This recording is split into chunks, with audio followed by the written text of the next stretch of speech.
Hello friend, स्वागत है आप सभी का हमारे इस यूट्यूब चैनल मेजर टारगेट पर। तो दोस्तों आज के इस वीडियो में हम लोग क्लास 10 के साइंस यानी कि विज्ञान के क्रैश कोर्स का छठा वीडियो को देखेंगे और इस वीडियो में हम लोग 40 काफ़ी महत्वपूर्ण ऑब्जर्व क्वेश्चंस को सिलेक्ट किए हैं। इस वीडियो में हम लोग वैसे ऑब्जर्व क्वेश्चंस को सिलेक्ट किए हैं जो अभी तक कुछ भी नहीं पढ़ाई किए हैं ना, तो अभी से पढ़ाई करके आप अपने बोर्ड परीक्षा में 480 प्लस मार्क्स लाएंगे, ये मेरा गारंटी है। सिर्फ इस वीडियो को संपूर्ण शुरू से लेकर आखिरी तक जरूर देखिएगा। तो फ्रेंड फटाफट से वीडियो को लाइक कर दीजिएगा।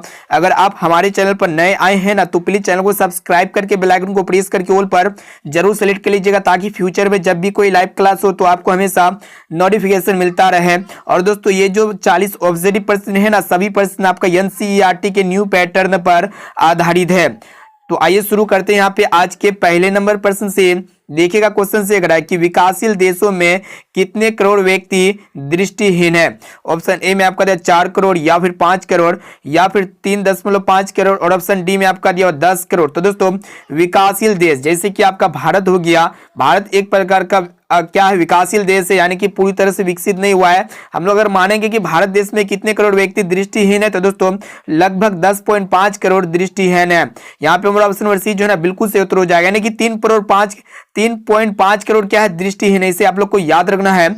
और दोस्तों नेत्रदान नहीं कर सकता, एक प्रश्न पूछाते हैं कि कौन व्यक्ति नेत्रदान नहीं कर सकता है, तो दोस्तों एड्स से पीड़ित व्यक्ति जो है ना नेत्रदान नहीं कर सकता है। अब देखिए यहाँ पे दूसरा प्रश्न जो कि काफी महत्वपूर्ण है कि कांच का अपवर्तनांक विभिन्न वर्गों के लिए प्रकाश के लिए, यहाँ पे क्वेश्चन से करा है कि कांच का अपवर्तनांक विभिन्न वर्णों के प्रकाश के लिए क्या होता है, भिन्न भिन्न होती है, या फिर समान होता है, या फिर ए और बी दोनों, और ऑप्शन डी में आपका इनमें से कोई नहीं। तो दोस्तों कांच का अपवर्तनांक विभिन्न वर्णों के लिए अलग अलग होता है, यानी कि यहाँ पे हमारा ऑप्शन नंबर ए जो है ना बिल्कुल से उत्तर हो जाएगा। और दोस्तों कांच का जो अपवर्तनांक होता है ना 1.5 होता है, इसे आप लोग को याद रखना है। अब देखिए यहाँ पे अगला प्रश्न जो कि काफी महत्वपूर्ण है कि कांच का अपवर्तनांक किस वर्ण के लिए अधिकतम है, बहुत इंपॉर्टेंट है। ऑप्शन ए में आपको दिया लाल, या फिर पीला, या फिर बैंगनी, और ऑप्शन डी में आपको दिया आसमानी। तो दोस्तों कांच का अपवर्तनांक बैंगनी रंग के लिए जो है ना सबसे ज्यादा है। ऑप्शन नंबर सी जो है ना बिल्कुल से उत्तर हो जाएगा। और दोस्तों बैंगनी रंग का तरंगदैर्ध्य सबसे कम होता है, इसे आप लोग को याद रखना है। अब देखिए यहाँ पे चौथा प्रश्न जो कि काफी महत्वपूर्ण है कि कांच का अपवर्तनांक किस वर्ण के लिए न्यूनतम है। ऑप्शन ए में आपको दिया बैंगनी, या फिर लाल, या फिर पीला, और ऑप्शन डी में आपको दिया हरा। तो दोस्तों कांच का अपवर्तनांक लाल रंग के लिए क्या होता है, सबसे कम माना जाता है। ऑप्शन और बी यहाँ पे हमारा बिल्कुल से उत्तर हो जाएगा। और दोस्तों लाल रंग का तरंगदैर्ध्य जो होता है ना सबसे ज्यादा होता है, इसे आप लोग को याद रखना है। अब देखिए यहाँ पे 5 नंबर प्रश्न यह करा है कि लाल तथा हरे वर्णों के प्रकाश के मिलने पर किस वर्ण का प्रकाश उत्पन्न होगा, बहुत इंपॉर्टेंट है। ऑप्शन ए में आपका दिया लाल, या फिर हरा, या फिर पीला, और ऑप्शन डी में आपको दिया काला। तो दोस्तों जब भी आप लोग लाल और हरे रंग को एक साथ मिलाएंगे ना, तो जो उत्पन्न प्रकाश होगा वो आपका पीला प्रकाश होगा। ऑप्शन नंबर सी जो है ना बिल्कुल से उत्तर हो जाएगा। और दोस्तों एक प्रश्न ये पूछाते हैं कि खतरे के सिग्नल में कौन सा रंग का प्रयोग किया जाता है। तो दोस्तों खतरे के सिग्नल में जो है ना लाल रंग का प्रयोग किया जाता है। तो दोस्तों आज के इस वीडियो में हम लोग क्लास 10 के साइंस यानी कि जो आपका फाइनल मैट्रिक बोर्ड परीक्षा होगा ना, अभी तक जो भी स्टूडेंट कुछ भी पढ़ाई नहीं किए हैं तो अभी क्रैश कोर्स के माध्यम से अपने बोर्ड परीक्षा में 480 प्लस मार्क्स से पास आउट हो सकते हैं। तो दोस्तों ये साइंस का क्रैश कोर्स है। अगर आप भी साइंस में 100 में 100 लाना चाहते हैं तो इस वीडियो को संपूर्ण शुरू से लेकर आखिरी तक जरूर देखिएगा। 80 में 80 लाने के लिए इस वीडियो को एक भी थोड़ा भी स्किप नहीं कीजिएगा, क्योंकि हम लोग वैसे ऑब्जर्व क्वेश्चन को सिलेक्ट किए हैं जो आपके फाइनल मैट्रिक बोर्ड परीक्षा में पूछे जाएंगे। और दोस्तों जो स्टूडेंट अभी तक कुछ भी नहीं पढ़ाई किए हैं ना, तो अभी से पढ़ाई करके अपने बोर्ड परीक्षा में अच्छे से अच्छे मार्क्स ला सकते हैं, मेरा गारंटी है। तो दोस्तों फटाफट से वीडियो को लाइक जरूर कर लीजिएगा। अब देखिए यहाँ पे अगला प्रश्न जो कि मोस्ट इंपोर्टेंट है कि इंद्रधनुष किस प्रकार का स्पेक्ट्रम है। ऑप्शन ए में आपको प्राकृतिक स्पेक्ट्रम, या फिर कृत्रिम स्पेक्ट्रम, या फिर दोनों प्रकार के स्पेक्ट्रम, और ऑप्शन डी में आपको सभी कथन सही है। तो दोस्तों इंद्रधनुष बरसात के मौसम में उत्पन्न होने वाला एक नेचुरल स्पेक्ट्रम होता है, यानी कि प्राकृतिक स्पेक्ट्रम होता है। यानी कि यहाँ पे हमारा ऑप्शन नंबर ए जो है ना बिल्कुल से उत्तर हो जाएगा। अब देखिए यहाँ पे 7वां प्रश्न जो कि मोस्ट इंपोर्टेंट है कि स्पेक्ट्रम प्राप्त करने के लिए किसका उपयोग होता है। ऑप्शन ए में आपका कांच की सिल्ली, या फिर अवतल दर्पण, या फिर उत्तल लेंस, और ऑप्शन डी में आपको प्रिज्म। तो दोस्तों स्पेक्ट्रम प्राप्त करने के लिए जो है ना प्रिज्म का प्रयोग किया जाता है। ऑप्शन नंबर डी जो है ना बिल्कुल से उत्तर हो जाएगा, यानी कि श्वेत प्रकाश को जब प्रिज्म से अपवर्तन कराया जाता है तो पर्दे पर 7 रंग की पट्टी प्राप्त होती है, उसी को हम लोग स्पेक्ट्रम कहते हैं। ठीक है, इसे आप लोग को याद रखना है। अब देखिए यहाँ पे अगला प्रश्न जो कि काफी महत्वपूर्ण है कि कोलाइडी कणों द्वारा प्रकाश के परिकिरणन को कहा जाता है। ऑप्शन ए में आपको टिंडल प्रभाव, या फिर क्रिस्टल प्रभाव, या फिर ए और बी दोनों, और ऑप्शन डी में आपका देखो कोई नहीं। तो दोस्तों कोलाइडी कणों के द्वारा प्रकाश के परिकिरणन को हम लोग टिंडल प्रभाव कहते हैं, यानी कि यहाँ पे हमारा ऑप्शन नंबर ए जो है ना बिल्कुल सही उत्तर हो जाएगा। अब आइए फ्रेंड देखते हैं यहाँ पे अगला प्रश्न जो कि काफी महत्वपूर्ण है कि अति सूक्ष्म कण किस तरह के प्रकाश को परिकिरण करते हैं। ऑप्शन ए में आपको लाल, या फिर पीला, या फिर नीला, और ऑप्शन डी में आपको बैंगनी। तो दोस्तों आप लोगों को बता देते हैं कि जितने भी अति सूक्ष्म कण होते हैं ना, जो नीला रंग होता है इसको परिकिरण करते हैं, यानी कि नीला रंग को परिकिरण कर देती है। ऑप्शन नंबर सी जो है ना बिल्कुल सही उत्तर हो जाएगा। और दोस्तों लाल रंग का परिकिरण सबसे ज्यादा होता है, और इसी नीले यहाँ पे देखिएगा लाल ने बोलने यहाँ पे नीला रंग का परिकिरण क्या होता है, सबसे ज्यादा होता है। ठीक है, लाल रंग का तरंगदैर्घ्य सबसे कम क्या होता है, ज्यादा होता है, लेकिन नीला रंग का यहाँ पे परिकिरण पूछा गया है तो नीला रंग का परिकिरण क्या होगा, सबसे ज्यादा होता है। तो यहाँ पे अति सूक्ष्म कण जो नीला होता है ना, नीला रंग के परिकिरण को क्या करता है, मतलब परिकिरणित कर देती है नीला रंग को। इसे आप लोगों को याद रखना है। अब आइए फ्रेंड देखते हैं यहाँ पे 10 नंबर प्रश्न जो कि काफी महत्वपूर्ण है कि टिंडल प्रभाव प्रकाश की कौन सी परिघटना को प्रदर्शित करता है। ऑप्शन ए में आपको प्रकाश का परावर्तन, या फिर प्रकाश का अपवर्तन, या फिर प्रकाश का विक्षेपण, या फिर प्रकाश का परिकिरण। तो दोस्तों टिंडल प्रभाव जो है ना प्रकाश का परिकिरण परिघटना को विक्षेपित करता है, यानी कि ऑप्शन नंबर डी जो है ना बिल्कुल सही उत्तर हो जाएगा, प्रदर्शित करता है। ठीक है, तो दोस्तों इस वीडियो में हम लोग काफी महत्वपूर्ण है साइंस के 40 ऑब्जेक्टिव क्वेश्चंस को सेलेक्ट किए हैं, और ये प्रश्न को अच्छी तरह से याद कर लेते हैं ना तो क्रेश कोर्स के माध्यम से हम आपको साइंस में 80 में 80 दिलाएंगे, मेरा वादा है। इसलिए जो है ना एक एक क्वेश्चन को बढ़िया तरह से याद कर लेना है। और दोस्तों यहाँ पे जो 40 ऑब्जेक्टिव क्वेश्चन को सेलेक्ट किए हैं ना, सभी प्रश्न आपका एनसीईआरटी के न्यू पैटर्न पर आधारित है, और ये 40% में से अगर आपको जो भी प्रश्न अगर याद ना हो ना तो प्लीज दोस्तों उस प्रश्न को अपने नोटबुक में नोट कर लीजिएगा, और उसे आप लोग जरूर याद कर लीजिएगा। और अभी तक आप वीडियो को लाइक नहीं किए हैं ना तो प्लीज दोस्तों वीडियो को लाइक जरूर कर लीजिएगा। तो आप आइए देखते हैं यहाँ पे अगला प्रश्न है कि विद्युत धारा उत्पन्न करने की युक्ति को क्या कहते हैं, बहुत इंपॉर्टेंट है। ऑप्शन ए में आपका देखो जनित्र, या फिर गैल्वेनोमीटर, या फिर एमीटर, या फिर मीटर। तो दोस्तों आप लोग को बता देते हैं इलेक्ट्रिक करंट प्रोड्यूस करने वाले डिवाइस को हम लोग जनरेटर कहते हैं, जिसे हम लोग जनित्र कहते हैं। ऑप्शन नंबर ए जो है ना बिल्कुल से उत्तर हो जाएगा। और दोस्तों विद्युत धारा मापने के लिए हम लोग एमीटर का प्रयोग करते हैं, साथ में से भी आप लोग को याद रखना है। अब देखिए यहाँ पे अगला प्रश्न जो कि काफी महत्वपूर्ण है कि अमीटर को विद्युत परिपथ में कैसे जोड़ा जाता है। ऑप्शन ए में आपका श्रेणी क्रम में, या फिर पार्श्वबद्ध में, या फिर ए और बी दोनों, और ऑप्शन डी में आपका इनमें से कोई नहीं। तो दोस्तों अमीटर को जो है ना इलेक्ट्रिक सर्किट में हम लोग श्रेणी क्रम में जोड़ते हैं, यानी कि यहाँ पे ऑप्शन नंबर ए जो है ना बिल्कुल सही उत्तर हो जाएगा। अब देखिए यहाँ पे अगला प्रश्न क्या कर रहा है कि सेल का विद्युत वाहक बल है। दोस्तों सेल का जो विद्युत वाहक बल होता है ना, एक प्रकार का साधारण सेल का जो विद्युत वाहक बल होता है 1.5 वोल्ट का होता है। कितना होता है, 1.5 वोल्ट का। तो यहाँ पे उससे संबंध का एक अभिकर्ता, यहाँ पे हमारा ऑप्शन नंबर बी जो है ना बिल्कुल सही उत्तर हो जाएगा। इससे आप लोग को याद रखना है। अब आइए फ्रेंड देखते हैं यहाँ पे 14 नंबर प्रश्न जो कि काफी महत्वपूर्ण है कि धातुओं में धारावाहक होते हैं। जो धातु होते हैं उसमें जो धारावाहक होते हैं ना, क्या होते हैं, प्रोटॉन, या फिर मुक्त इलेक्ट्रॉन, या फिर कोर इलेक्ट्रॉन, या फिर इनमें से कोई नहीं। तो दोस्तों धातु में जो धारावाहक होते हैं ना मुक्त इलेक्ट्रॉन होते हैं। ऑप्शन नंबर बी जो है ना यहाँ पे हमारा बिल्कुल सही उत्तर हो जाएगा। अब चलिए फ्रेंड देखते हैं यहाँ पे 15 नंबर प्रश्न जो कि काफी महत्वपूर्ण है। देखिएगा क्वेश्चन से एक रहा है कि विजातीय आवेश के बीच किस प्रकार का बल लगता है। ऑप्शन ए में आपका दिया हुआ है आकर्षण बल, या फिर प्रतिकर्षण बल, या फिर गुरुत्व बल, और ऑप्शन डी में आपका दिया चुंबकीय बल। तो दोस्तों आप लोग को बता देते हैं विजातीय आवेशों के बीच जो बल लगता है ना उसे हम लोग आकर्षण बल कहते हैं, यानी कि यहाँ पे हमारा ऑप्शन नंबर बी जो है ना बिल्कुल सही उत्तर हो जाएगा। और दोस्तों सजातीय आवेशों के बीच जो है ना प्रतिकर्षण बल लगता है, साथ में इसे भी आप लोग को याद रखना है। तो दोस्तों वीडियो को लाइक जरूर कर लीजिएगा।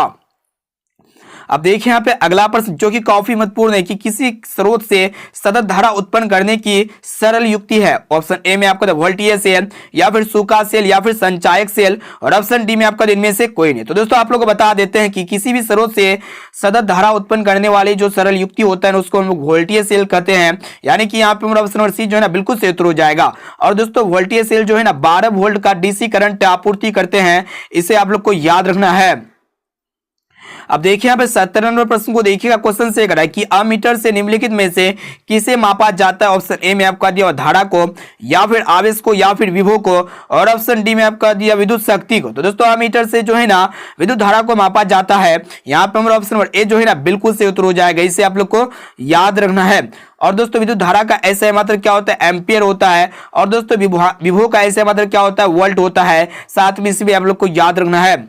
अब देखिए यहाँ पे अगला प्रश्न कि निम्नलिखित में से कौन उपकरण विद्युत धारा की उपस्थिति दर्शाता है। ऑप्शन ए में आपका दिया गैल्वेनोमीटर या फिर मोटर या फिर जनरेटर, और ऑप्शन डी में आपका दिया वोल्टमीटर। तो दोस्तों आप लोग को बता देते हैं जो गैल्वेनोमीटर होता है ना, ये विद्युत धारा की उपस्थिति को दर्शाता है। यहाँ पे हमारा ऑप्शन नंबर ए जो है ना बिल्कुल से उत्तर हो जाएगा। अब देखिए यहाँ पे 19वां प्रश्न जो कि काफी महत्वपूर्ण है कि एम्पियर घंटा मात्रक, यानी कि एम्पियर घंटा जो है ना किसका SI मात्रक होता है। ऑप्शन ए में आपको शक्ति का या फिर आवेश का या फिर ऊर्जा का या फिर इनमें से कोई नहीं। तो दोस्तों एम्पियर घंटा जो है ना ये आवेश का SI मात्रक होता है। ऑप्शन नंबर बी यहाँ पे हमारा बिल्कुल से उत्तर हो जाएगा। अब देखिए यहाँ पे अगला प्रश्न जो कि काफी महत्वपूर्ण है कि विभक्त वलय का उपयोग किस उपकरण में किया जाता है। ऑप्शन ए में आपका विद्युत मोटर में या फिर विद्युत जनित्र में या फिर अमीटर में, और ऑप्शन डी में आपका गैल्वेनोमीटर में। तो दोस्तों विभक्त वलय का उपयोग जो है ना विद्युत मोटर में किया जाता है। ऑप्शन नंबर ए जो है ना बिल्कुल से उत्तर हो जाएगा। तो दोस्तों आज के इस वीडियो में हम लोग साइंस के 40 ऐसे ऑब्जर्व क्वेश्चंस को देख रहे हैं और ये क्रैश कोर्स का छठा वीडियो है। इस वीडियो में हम लोग वैसे ऑब्जर्व क्वेश्चंस को सिलेक्ट किए हैं जो छात्र अभी तक कुछ भी पढ़ाई नहीं किए हैं ना, तो क्रैश कोर्स के माध्यम से आप लोग सभी विषय में फारू बनेंगे और अपने बोर्ड परीक्षा में आग लगाएंगे। इसीलिए क्वेश्चंस को बढ़िया तरह से याद करते हुए जाना है और सभी प्रश्न जो है ना लल्लन डोप क्वेश्चन है, एक भी प्रश्न को आपको स्किप नहीं करना है, नहीं तो आप बहुत ही पछताएंगे। अब चलिए फ्रेंड देखते हैं यहाँ पे 21वां प्रश्न को क्या देखिएगा। क्वेश्चन से रहा है कि एसी मोटर की कुंडली के दोनों सिरों पर होते हैं क्या होता है, अर्धवलय या फिर पूर्ण वलय, और ऑप्शन डी में आपका तो कोई भी, और ऑप्शन डी में आपका दिया हुआ है आयताकार रचना। तो दोस्तों आप लोग को बता देते हैं जो एसी करंट होता है ना, इसका जो मोटर का जो क्वाइल होता है दोनों सिरों पर क्या होता है, पूर्ण वलय होता है। यहाँ पे मेरा ऑप्शन और बी जो है ना बिल्कुल से उत्तर हो जाएगा। अब चलिए फ्रेंड देखते हैं यहाँ पे 22वां प्रश्न। यहाँ पे डीसी मोटर की जो कुंडली के दोनों सिरों पर होते हैं ना क्या होता है, अर्धवलय होता है। इसे आप लोग को याद रखना है, ठीक है। एसी अगर पूछेगा तो पूर्ण वलय हो जाएगा, अगर आपको डीसी पूछेगा ना तो आपको अर्धवलय लगा देना है। यानी कि यहाँ पे हमारा ऑप्शन नंबर ए जो है ना बिल्कुल से उत्तर हो जाएगा। अब चलिए फ्रेंड देखते हैं यहाँ पे 23वां प्रश्न को देखिएगा क्या करा है कि ईंधन को जलाने के लिए प्रारंभ में कुछ उष्मा देनी पड़ती है, इस उष्मा को क्या कहते हैं। ऑप्शन ए में आपका दिया निवेश ऊर्जा या फिर सामान्य ऊर्जा या फिर स्थितिज ऊर्जा, और ऑप्शन डी में आपका दिया इनमें से कोई नहीं। तो दोस्तों ईंधन को जलाने के लिए प्रारंभ में कुछ उष्मा देनी पड़ती है और इस उष्मा को हम लोग क्या कहते हैं, निवेश उष्मा करते हैं, निवेश उष्मा करते हैं। यानी कि यहाँ पे हमारा ऑप्शन नंबर ए जो है ना बिल्कुल से उत्तर हो जाएगा। अब देखिए यहाँ पे 24वां प्रश्न जो कि काफी महत्वपूर्ण है कि बायोगैस का मुख्य अवयव है। तो दोस्तों बायोगैस का जो मुख्य अवयव होता है ना मीथेन होता है, जिसे हम लोग CH4 कहेंगे। यानी कि यहाँ पे हमारा ऑप्शन नंबर बी जो है ना बिल्कुल से उत्तर हो जाएगा। अब चलिए फ्रेंड देखते हैं यहाँ पे 25वां प्रश्न ये कहा है कि जीवाश्म ईंधन है। तो दोस्तों जीवाश्म ईंधन क्या होता है कि जीव जंतुओं से जो प्राप्त ईंधन होता है उसको हम लोग क्या कहेंगे, जीवाश्म ईंधन कहेंगे। जैसे कि कोयला, पेट्रोलियम और प्राकृतिक गैस, ये तीनों जो है ना जीवाश्म ईंधन के उदाहरण है। यहाँ पे हमारा ऑप्शन डी जो है ना बिल्कुल से उत्तर हो जाएगा। तो दोस्तों अभी तक आप वीडियो को लाइक नहीं किए हैं ना, तो प्लीज दोस्तों वीडियो को लाइक जरूर कर लीजिएगा। अब देखिए यहाँ पे 26वां प्रश्न क्या करा है कि पवन चक्की से उपयोगी ऊर्जा प्राप्त करने के लिए पवन का जो न्यूनतम वेग होना चाहिए ना, कितना होना चाहिए, 20 किलोमीटर प्रति आवर या फिर 15 किलोमीटर प्रति आवर या फिर 30 किलोमीटर प्रति आवर या फिर 40 किलोमीटर प्रति आवर। तो दोस्तों आप लोग को बता देते हैं पवन चक्की से उपयोगी ऊर्जा प्राप्त करने के लिए जो पवन का न्यूनतम वेग होना चाहिए ना 15 किलोमीटर प्रति आवर होना चाहिए, ठीक है। और दोस्तों पवनों का देश किसे कहा जाता है, तो दोस्तों डेनमार्क को जो है ना पवनों का देश कहा जाता है। साथ में से भी आप लोग को याद रखना है। अब आइए फ्रेंड देखते हैं यहाँ पे 27वां प्रश्न को देखिएगा क्या करा है कि ग्लोबल वार्मिंग के लिए उत्तरदायी, यानी कि ग्लोबल वार्मिंग के लिए जो है ना कौन सा गैस उत्तरदायी होता है। ऑप्शन ए में आपका दिया O2 यानी कि ऑक्सीजन, या फिर NH3 अमोनिया, या फिर CO2 कार्बन डाइऑक्साइड, या फिर N2 यानी कि नाइट्रोजन। तो दोस्तों ग्लोबल वार्मिंग के लिए जो उत्तरदायी गैस होता है ना क्या होता है, CO2 यानी कि कार्बन डाइऑक्साइड गैस होता है। ऑप्शन नंबर सी यहाँ पे हमारा बिल्कुल से उत्तर हो जाएगा। अब देखिए यहाँ पे 28वां प्रश्न जो कि काफी महत्वपूर्ण है कि CNG का पूरा नाम क्या होता है, बहुत इंपॉर्टेंट है। ऑप्शन ए में आपका द्रवित पेट्रोलियम गैस, या फिर संपीड़ित प्राकृतिक गैस, या फिर बायोगैस CH4, और ऑप्शन डी में आपका इनमें से कोई नहीं। तो दोस्तों CNG का जो हिंदी में विस्तार होता है ना संपीड़ित प्राकृतिक गैस कहते हैं, और CNG का इंग्लिश में विस्तार क्या हो जाएगा, कंप्रेस्ड नेचुरल गैस हो जाएगा। और दोस्तों LPG का जो विस्तार होता है ना क्या होता है, द्रवित पेट्रोलियम गैस होता है। साथ में इसमें आप लोग को याद रखना है, ठीक है। यह प्रश्न बहुत इंपॉर्टेंट है आपके मैट्रिक बोर्ड परीक्षा के लिए। अब देखिए यहाँ पे अगला प्रश्न क्या करा है कि निम्न में से किसका उपयोग खाना बनाने वाले ईंधन के रूप में नहीं किया जाता है। ऑप्शन ए में आपका सीएनजी या फिर एलपीजी या फिर बायोगैस और ऑप्शन डी में आपका कोयला। तो दोस्तों ऐसे में तो एलपीजी गैस, बायोगैस और ये कोयला तीनों का उपयोग हम लोग खाना बनाने के लिए रूप में करते हैं, लेकिन सीएनजी का उपयोग हम लोग खाना बनाने वाले ईंधन के रूप में नहीं करते हैं। लेकिन ईंधन का सीएनजी का जो उपयोग होता है ना, क्या होता है कि वाहनों के ईंधन के रूप में किया जाता है। अब आइए फ्रेंड देखते हैं यहाँ पे 30% जो कि काफी महत्वपूर्ण है कि सोडियम हाइड्रोक्साइड का पीएच मान लगभग कितना होता है। ऑप्शन ए में आपका दिया 11 है या फिर 12 है या फिर 13 है और ऑप्शन डी में आपका दिया 14 है। तो दोस्तों सोडियम हाइड्रोक्साइड का जो पीएच मान होता है ना 14 होता है, यानी कि यहाँ पे हमारा ऑप्शन डी जो है ना बिल्कुल सही उत्तर हो जाएगा। तो दोस्तों अभी तक वीडियो को लाइक नहीं किए है ना, तो प्लीज दोस्तों वीडियो को लाइक जरूर कर लीजिएगा। और दोस्तों हमारे चैनल पर नए आए हैं ना, तो प्लीज चैनल को सब्सक्राइब करके बेल आइकन को प्रेस करके ऑल पर जरूर सेलेक्ट कर लीजिएगा। अब देखिए यहाँ पे 31वां प्रश्न क्या करा कि जठर रस का पीएच मान लगभग कितना होता है, बहुत इंपॉर्टेंट है। ऑप्शन ए में आपका दिया 1.2 या फिर 14 या फिर 7 और ऑप्शन डी में आपका दिया 10 है। तो दोस्तों जठर रस का जो पीएच मान होता है ना 1.2 होता है, यानी कि यहाँ पे हमारा ऑप्शन नंबर ए जो है ना बिल्कुल सही उत्तर हो जाएगा। अब चलिए फ्रेंड देखते हैं यहाँ पे 32वां प्रश्न जो कि काफी महत्वपूर्ण है कि लोहे की परमाणु संख्या। तो दोस्तों लोहे की जो परमाणु संख्या होता है ना कितना होता है। ऑप्शन ए में आपका 23 या फिर 26 या फिर 25 और ऑप्शन डी में आपका 24। तो दोस्तों लोहे की जो परमाणु संख्या होता है ना कितना होता है 26 होता है, यानी कि यहाँ पे हमारा ऑप्शन बी जो है ना बिल्कुल सही उत्तर हो जाएगा। अब देखिए यहाँ पे 33वां प्रश्न जो कि काफी महत्वपूर्ण है कि सोना का धात्विक चमक कैसा होता है। ऑप्शन ए में आपका सफेद या फिर लाल भूरा वर्ण या फिर पीत वर्ण और ऑप्शन डी में आपका इनमें से कोई नहीं। तो दोस्तों सोना का जो धात्विक चमक होता है ना पीत वर्ण होता है, जिसको हम लोग गोल्ड कलर कहते हैं, यानी कि यहाँ पे हमारा ऑप्शन सी जो है ना बिल्कुल सही उत्तर हो जाएगा। अब आइए फ्रेंड देखते हैं यहाँ पे अगला प्रश्न जो कि काफी महत्वपूर्ण है। देखिएगा क्वेश्चन से अगर है कि 1 ग्राम सोना से 2 किलोमीटर लंबी तार खींची जा सकती है। धातुओं में एक गुणधर्म को हम लोग क्या कहते हैं।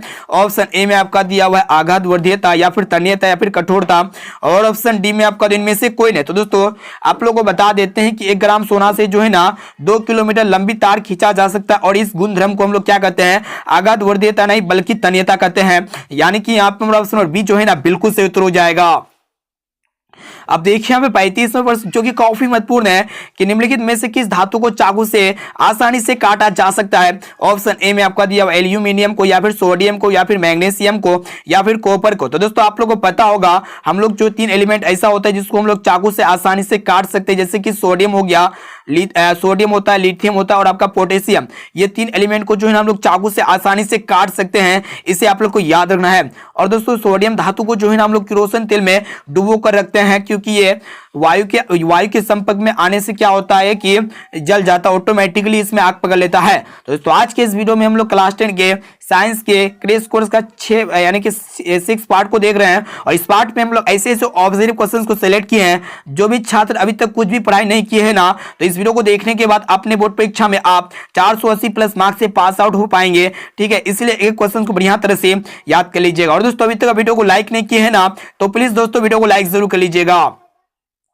अब देखिए यहाँ पे अगला प्रश्न क्या कर रहा है कि निम्नलिखित में कौन विद्युत का सुचालक है, यानी कि इलेक्ट्रिक करंट का जो गुड कंडक्टर है ना कौन है, वही आप लोग को बताना है।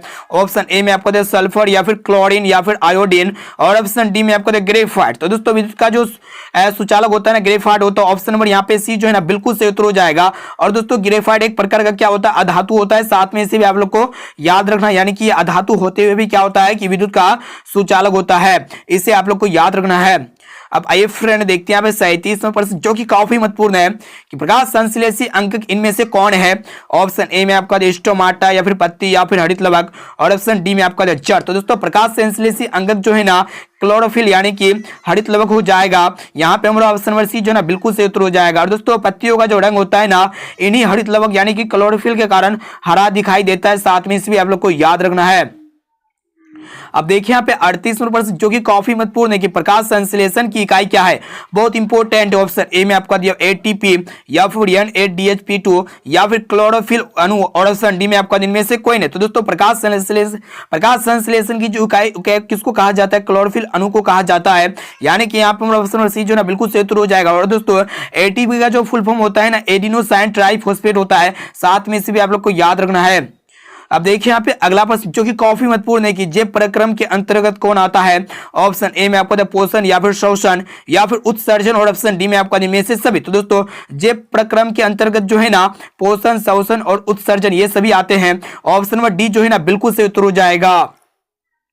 अब आइए फ्रेंड देखते हैं यहाँ पे आज का लास्ट और अंतिम प्रश्न क्रेश कोर्स का देखिएगा क्वेश्चन ये है कि निम्न में से कौन पोषण की विधि है। ऑप्शन ए में आपका स्वपोषण या फिर शोषण या फिर परपोषण और ऑप्शन डी में आपका इनमें से कोई नहीं। तो दोस्तों आप लोग को बता देते हैं पोषण की जो विधि होगा ना स्वपोषण हो जाएगा और आपका परपोषण हो जाएगा। ये दोनों जो है ना पोषण की विधि करता है, यानी कि ये दोनों विधि के द्वारा जो है ना कोई भी जीव अपना पोषण करता है। ऑप्शन नंबर डी यहाँ पे हमारा बिल्कुल सही उत्तर हो जाएगा, ए और सी दोनों। दोस्तों आज के इस वीडियो में हम लोग क्लास 10 के साइंस के 40 काफी महत्वपूर्ण है क्रेश कोर्स के वीडियो को देख चुके हैं। और दोस्तों अभी तक कोई भी स्टूडेंट कुछ भी स्टूडेंट यानी कि ऐसा स्टूडेंट अभी तक कुछ भी पढ़ाई नहीं किए ना तो अभी से तैयारी करके अपने बोर्ड परीक्षा में अच्छे से अच्छे मार्क्स ला पाएंगे। सिर्फ और सिर्फ आप हम जितने भी वीडियोस को अपलोड कर रहे हैं ना सभी वीडियोस को अच्छी तरह से याद करते हुए जाना है, ठीक है, और अपने लगन से अपने मेहनत से तैयारी करते हुए अपने बोर्ड परीक्षा में अच्छे से अच्छे मार्क्स से पास आउट होना है। ठीक, आप लोग को जो है ना अभी से पढ़ाई में अच्छी तरह से दिल लगा दीजिए। अब आइए फ्रेंड देखते हैं यहाँ पे। तो दोस्तों देखिए यहाँ पे आज का SW क्वेश्चन ये है कि पर्णहरित का मुख्य कार्य क्या है। ऑप्शन ए में आपका ऑक्सीजन का मुक्त करना या फिर प्रकाश ऊर्जा को अवशोषित करना या फिर CO2 मुक्त करना और ऑप्शन डी में आपका जल अवशोषित करना। तो दोस्तों इसका राइट आंसर क्या होगा आप लोग फटाफट से हमें कमेंट करके जरूर बताइए और साथ में भी बताना है कि 40% में से पहले से आप लोग को कितना प्रश्न याद था। इसका भी जवाब जो है ना आप लोग को फटाफट से हमें कमेंट करके बताइए। अब आइए फ्रेंड देखते हैं यहाँ पे। तो दोस्तों अभी तक वीडियो को लाइक नहीं किया ना तो प्लीज दोस्तों वीडियो को लाइक जरूर कर लीजिएगा और इस वीडियो को अपने दोस्तों में एक बार जरूर शेयर कीजिए। जितना भी आपका दोस्त यार इस बार मैट्रिक और परीक्षा देने वाले हैं ना तो इस वीडियो को जरूर शेयर कीजिएगा। इससे पहले जो है ना चैनल को सब्सक्राइब नहीं किया ना तो प्लीज दोस्तों चैनल को सब्सक्राइब कर लीजिएगा और साथ में बेल आइकन आएगा, बेल आइकन को प्रेस करके ऑल पर जरूर सेलेक्ट कर लीजिएगा। तो दोस्तों वीडियो को जो है ना लाइक जरूर कर लीजिएगा। तो दोस्तों फिर मिलते हैं जल्द ही अगले वीडियो पे।